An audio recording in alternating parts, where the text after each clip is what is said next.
আজকে জামাইয়ের পাঞ্জাবি ধুয়ে 10,000 টাকার মালিক হয়ে গেলাম। আমি তো ভীষণ খুশি।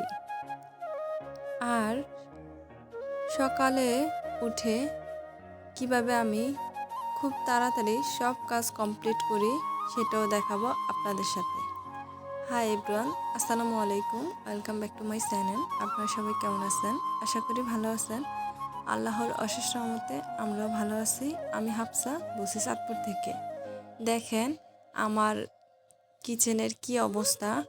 সো আমি সকাল 6টায় উঠে আমি কিভাবে এই কাজগুলো কমপ্লিট করব সব কিছু শেয়ার করব এই ভিডিওতে।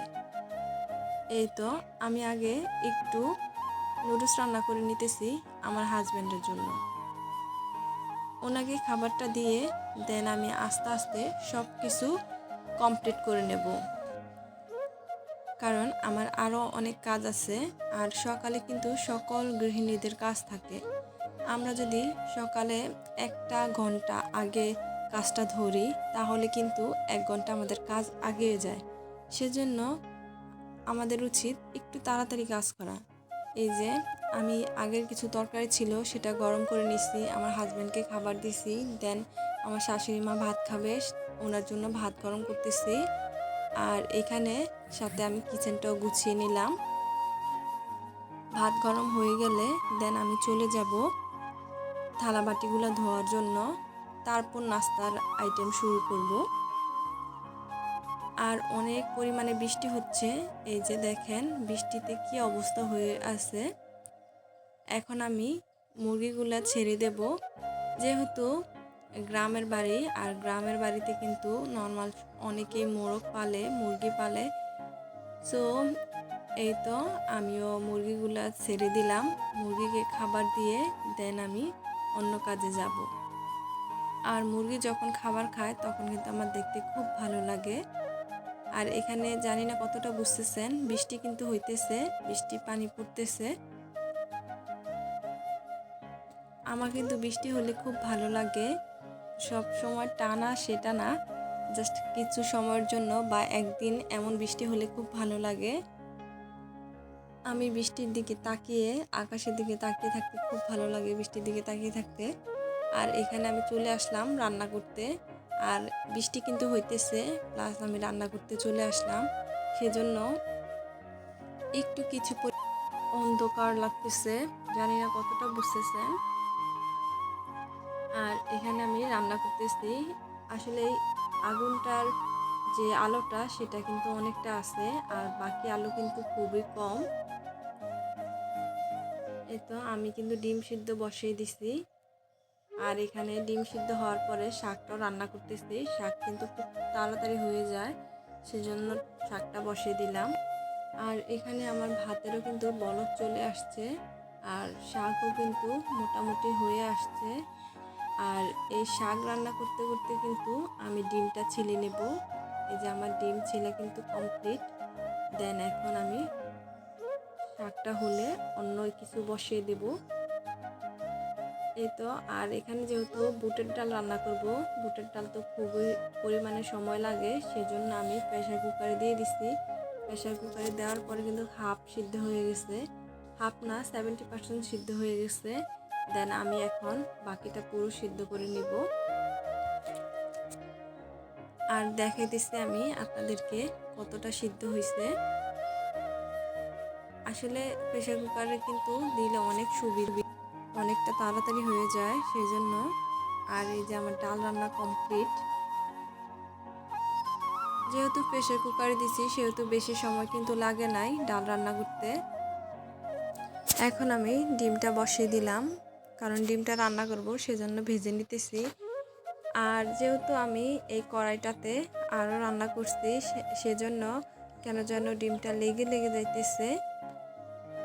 সেজন্য আমি ডিমটা আর বেশি ভাজবো না, কারণ এত পরিমাণে লেগে যাইতেছে, পরে হয়তো বা ভেঙে যাবে সেজন্য। আর এই ডিমটাও সাথে দেব। এটা একটু ভেঙে দেখছিলাম কি অবস্থা। এটা এভাবেই দিয়ে দিব, সেজন্য এভাবে রেখে দিছি। আর এগুলা তো সিদ্ধ করা হয়েছে। আর এখানে একটু চিকেন রান্না করতেছি। আসলে যেহেতু আমরা মানুষ বেশি, সেহেতু কিন্তু তরকারির পরিমাণটা একটু বেশি রান্না করতে হয়। অ্যান্ড আমার শাশুড়ি মা, আমার শ্বশুর, ওনাদের খাবারও কিন্তু আলাদা আলাদা, এক একজনে এক একটা খায়, সেজন্য আরেকটু প্রবলেম, সেজন্য আইটেম বেড়ে যায়। যাই হোক, আমার কিন্তু মোটামুটি সব কিছুই রান্না কমপ্লিট। আর মাশাআল্লাহ চিকেনটার কালার কিন্তু খুব সুন্দর আসছে। মাঝে মাঝে আমার ক্যামেরাতে এমন হয়, মাঝে মাঝে কালারটা কিন্তু নর্মাল আসে, আবার মাঝে মাঝে কেন যেন সাদাতে সাদাতে আসে, তখন কিন্তু তরকারি কালারটাও সাদা হয়ে যায়। অনেকে আমার কাছে বলে যে তরকারি রান্না করে আমি একটু সাদা সাদা রান্না করি নাকি। আসলে না, তরকারি কালার মাশাআল্লাহ সুন্দর আসে, বাট ক্যামেরাতে কেমন যেন আসে সাদাটে সাদাটে। আর এখানে কিছু আম নিয়ে আসছিল, সো আমরা সবাই মিলে আম খাইতেছি।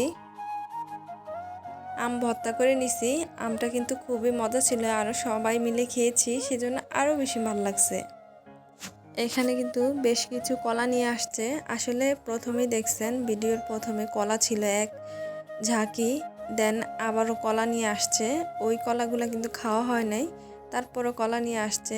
আর এখানে এই দেখেন, এই টাকাগুলো আমি পেয়ে খুব খুশি, কারণ আমার হাজব্যান্ডের অনেক সময় পাঞ্জাবি ধুই, আমি কখনো তেমন পরিমাণে টাকা আসলে তেমন পরিমাণে চেক করি না, চেক করলেও পাই না।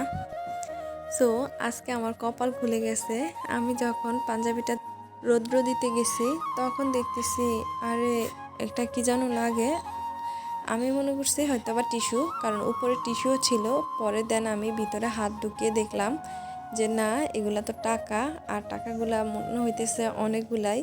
সো এখন আমি একটা একটা করে গামছার মধ্যে শুকাইতে দিতেছি। এখন গনার পরে দেখতেছি যেহেতু 10টা নোট 10,000 টাকা, সো আমি 10,000 টাকা পেয়ে তো খুশি, কারণ আমি যখনই যে কোনো টাকাই পাই পাঞ্জাবের মধ্যে, কখনো আমার হাজব্যান্ড সেটা আমার কাছ থেকে নেয় না, সেটা কিন্তু আমাকে দিয়ে দেয়। সো সেজন্য আমি খুব খুশি হয়েছি। আর আমি টাকাগুলো অনেক পরিমাণে ভিজে গেছে সেহেতু আমি একটা একটা করে ভালো করে মুছে দেন এগুলা শুকাইতে দিতেছি। আর যেহেতু বৃষ্টি বাহিরে, রৌদ্র তেমন পরিমাণে উঠে নাই, আমি কিন্তু ঘরের মধ্যেই এটা পাখা চালিয়ে দেন আমি এভাবে শুকাইতে দিতেছি। আর টাকা তো ভালো করে চেপে চেপে তারপর আমি এগুলো শুকাইতে দিতেছি। যদি এভাবে শুকাইতে না দিতাম তাহলে হয়তো অনেক সময় লাগতো। এভাবে শুকাইতে দেওয়ার পরে দেন আমি আয়রন দিয়ে একটা দুইটা করে ডলা দিয়ে দিছি, সেজন্য তাড়াতাড়ি শুকিয়ে গেছে। আর টাকাগুলো যেহেতু ভালো করে চেপে চেপে আমি পানিটা সরিয়ে ফেলতেছি, সেহেতু কিন্তু তেমন পানি ছিল না। আর আয়রন দিয়ে যেহেতু ডলা দিছি সেহেতু তাড়াতাড়ি শুকিয়ে গেছে। আর আমি টাকাগুলো খুব সুন্দর করে যত্ন সহকারে ঠিক করতেছি, কারণ এগুলো আমার, সেজন্য। আর ভিডিওটা দেখতে দেখতে যারা এই পর্যন্ত চলে আসছেন তাদেরকে অসংখ্য অসংখ্য ধন্যবাদ, পুরনো নতুন সবাইকেই। আর একটা লাইক দিয়ে অবশ্যই পাশে থাকবেন। আর যারা এখনও সাবস্ক্রাইব করেন না অবশ্যই সাবস্ক্রাইব করে বেল আইকন বাজিয়ে দিয়ে পাশেই থেকে যাবেন। আমি যত ভিডিও ছাড়বো নোটিফিকেশন পেয়ে যাবেন। আর ইনশাল্লাহ ভিডিওটা ভালো লাগবে। ভিডিওটা এখানে শেষ করতেছি। আল্লাহ হাফেজ।